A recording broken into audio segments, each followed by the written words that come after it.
کر رکھا ہے. اس طرح کی کنورسیشن ان کی جب سنی تو میں تو ان تمام چینلز کو وہ کر رہی ہوں کہ جنہوں نے مبشر لقمان جیسے انسان کو، غلیظ انسان کو موقع دیا کہ ان کے چینل پہ بیٹھ کے وہ ایز اے اینکر کوئی شو کرے یا ایز اے اینکر کوئی پروگرام کرے.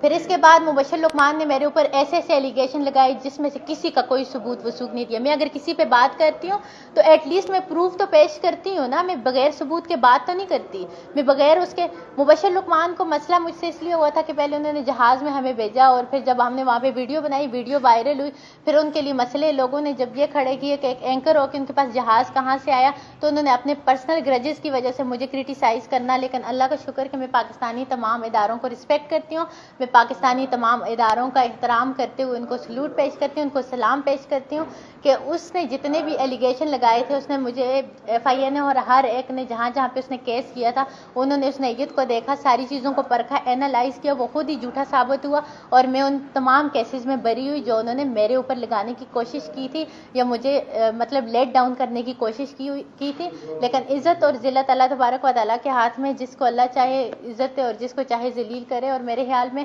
جب حق آتا ہے تو باطل ہمیشہ مغلوب ہوتے ہیں، کیونکہ یہ سارے باطل اور نام نہاد اور منافق لوگ ہیں. اپنی TRP کے لیے کسی بھی حد تک گر سکتے ہیں. ان کو اتنی شرم، اتنی حیا، اتنی عقل نہیں ہے کہ ایک مرد کا کیا مقام ہے، ایک عورت کا کیا مقام ہے. ایک اتنا بڑا اینکر ہو کے ایک عورت پہ، میں اس کی بچی کی عمر کی ہوں اور وہ مجھ سے میرے بابا کی عمر کے، اور مجھ پہ اٹھ کے الزام لگا کے اور میرے ساتھ لڑائی جھگڑے اور فساد کرنے کی کوشش کر رہے. لیکن فتح کس کی ہوئی؟ ہمیشہ حق کی ہوتی ہے اور اللہ نے مجھے کامیاب کیا اور الحمدللہ میں اس کیس میں سے ہر میں سے بری ہوئی. تو میں یہ پھر مبشر لقمان نے مجھے TV چینلز کے اوپر، YouTube چینلز کے اوپر بیٹھ کے کہا کہ میں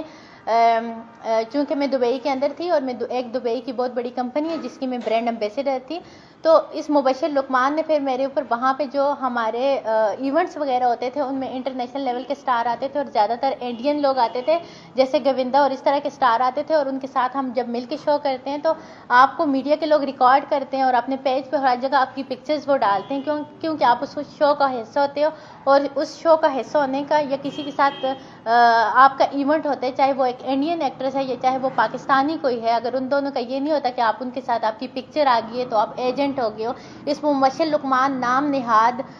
یہ جو اینکر ہے اس نے میرے اوپر ایک ایلیگیشن یہ لگایا کہ میں جو ہوں تو میں ایجنٹ ہوں اور میں یہ ہوں، اور یہ جو عظیم پتہ نہیں اتنا موٹا پیٹ نکالا ہوا ہے کروز کے کا 92 چینل پہ بیٹھ کے بے غیرت انسان میرے بارے میں غلط قسم کی گفتگو کی اور یہ کہا کہ ہم جا کے دبئی میں یہ کر رہے ہیں اور وہ کر رہے ہیں اور ان چیزوں کے کوئی ثبوت اور وثوق نہیں پیش کر سکے. ان سب کا انشاءاللہ وقت آئے گا، ان کو اللہ ذلیل کرے گا، کیونکہ اس میڈیا ٹرائل کی وجہ سے اور ان نام نہاد بے غیرت لوگوں کی وجہ سے میرے پیرنٹس بہت ہرٹ ہوئے تھے. اور وہ دن مجھے نہیں بھولتا کہ میرے بابا کی آنکھوں میں ان کنجر غلیظ بے غیرت انسانوں کی وجہ سے آنسو آئے تھے. ان کو میں چھوڑوں گی نہیں، ان کی منافقت کو میں انشاءاللہ بے نقاب کروں گی اور ان کو میں حق پہ ذلیل کروں گی. اور ان کی طرح میں بغیر ثبوت کے بات نہیں کروں گی کہ انہوں نے مجھے کہا کہ میں ایجنٹ ہوں اور ثبوت نہیں پیش کر سکے،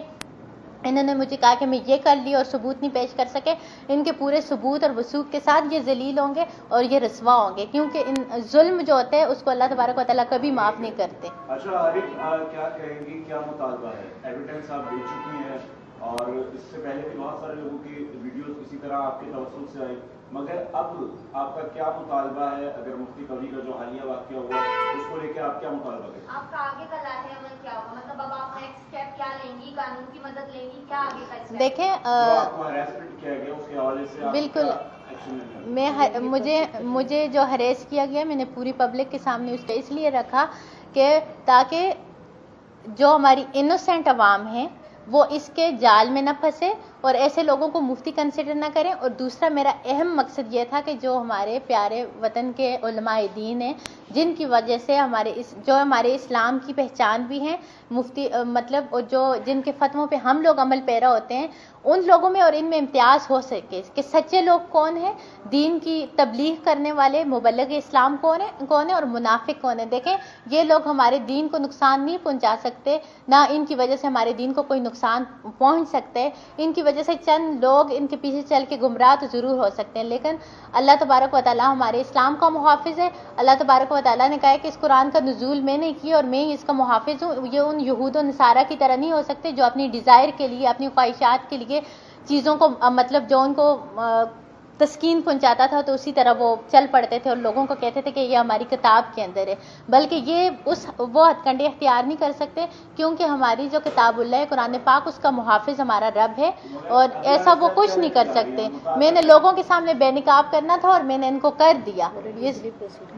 لیگلی۔ دیکھیں بالکل، میں ابھی بھی میں نے کہا کہ مجھے پاکستانی اداروں نے پروٹیکٹ کیے، میں ان کو بہت زیادہ رسپیکٹ کرتی ہوں، میں پاکستانی اداروں کو سلوٹ پیش کرتی ہوں کہ مبشر لقمان کے معاملے میں بھی انہوں نے مطلب چیزوں کو آبزرو کیا اور حق کو دنیا کے سامنے لے کے آئے، اور میں بری ہوئی، اور اللہ تبارک و تعالیٰ نے مجھے اس فیصلے میں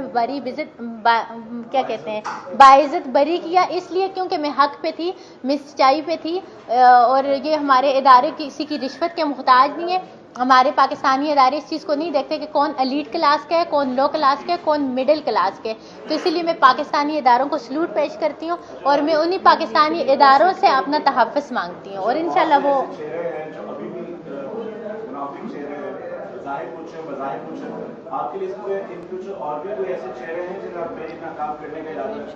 انشاءاللہ میں ابھی نام نہیں لینا چاہتی، بہت سارے ایسے لوگ ہیں جو ہماری پاکستانی عوام کے ساتھ کھیل کے ان کو بیوقوف بنانے کی کوشش کر رہے ہیں، لیکن ایسے لوگوں کو اگر اللہ نے مجھے زندگی دی تو میں نہیں چھوڑوں گی، ایسے لوگوں کو میں ضرور سبق سکھاؤں گی، اور ایسے لوگوں کو میں دنیا کے سامنے ضرور لے کے آؤں گی۔ پلیز نفاق سے بچو۔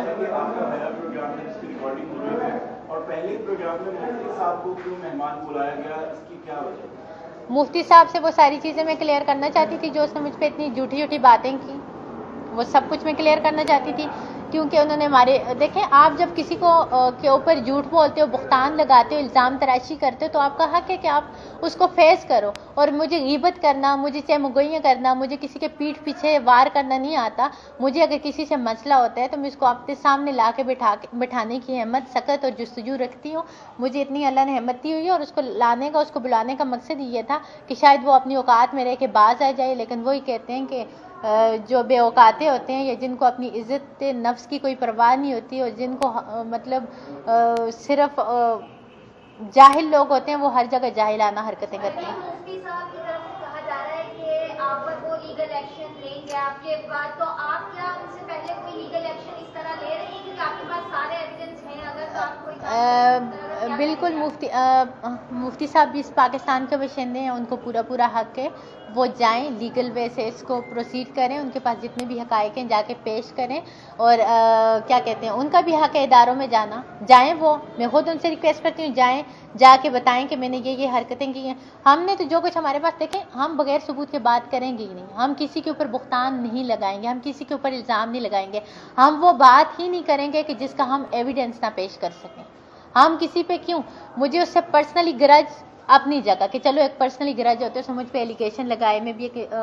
انسان ہوں، انسان ہونے کے ناطے مجھے بھی ایک غصہ ہے، ایک بربریت کا میں شکار ہو سکتی ہوں، لیکن مجھے سب سے زیادہ اس بات کا یہ تھا کہ یا مسلم ہو جاؤ یا کافر ہو جاؤ، منافق کی تو کوئی جگہ ہی نہیں ہے۔ اگر مسلمان ہو تو مسلمان تو مطلب وہ نہ ہو کہ عبداللہ بن ابی کی طرح بتوں بغل میں بت ہوں اور پھر پیچھے سجدہ ریز ہو رہے ہو، یہ والی چیز اسلام میں بھی نہیں ہے۔ تو میں نے بس صرف ان کو یہ کرنا تھا کہ یہ جو مفتی ہے اس کو ایٹ لیسٹ مفتی نہ کہیں، یہ ایک بے حیا اور بروکر اور وومنائزر قسم کا انسان ہے۔ انہوں نے مجھے نہیں بلایا تھا، بالکل جھوٹ بول رہے ہیں، ان کو میں نے رہائش دی تھی اور ان کا ہوٹل روم میں نے ریزرو کروایا تھا، وہ میرے گیسٹ تھے، ان کی ہر چیز کی رسپانسبلٹی میں نے اٹھائی تھی، اور سارے جس جگہ وہ ٹھہرے تھے، جس ہوٹل میں وہ ٹھہرے تھے، وہ کہہ رہے ہیں ان کو ایئرپورٹ سے میں نے پک کیا تھا، وہ اس بات سے منکر ہوئے، ان کو ہوٹل میں نے ٹھہرایا، وہ اس بات سے منکر ہوئے، ان کو میں نے ٹکٹ دی، وہ اس بات سے منکر ہوئے، ان کو میں نے پے دیا، وہ اس بات سے منکر ہوئے۔ شکر ہے آپ کے پاس ہر چیز کا پروف اور ثبوت ہوتے ہیں، اور میں نے میڈیا کو سارے پروف، سارے ثبوت، سارے ایویڈنس دے دیے، ہر ایک چینل کو دیے۔ مجھے یہ بتائیں کہ بہت زیادہ سیاست کرائیاں ہونے کے سوشل میڈیا پر، کہ آپ نے بھی ابھی ذکر کیا تنویر بلوچ والی بات کا، تو اتنا بڑا آپ نے جب اسٹیپ لیا ہے تو کیا آپ اپنے آپ کو محفوظ محسوس کر رہے ہیں، یا آپ کسی قسم کا اپنے لیے کوئی تحفظ چاہتی ہیں؟ میں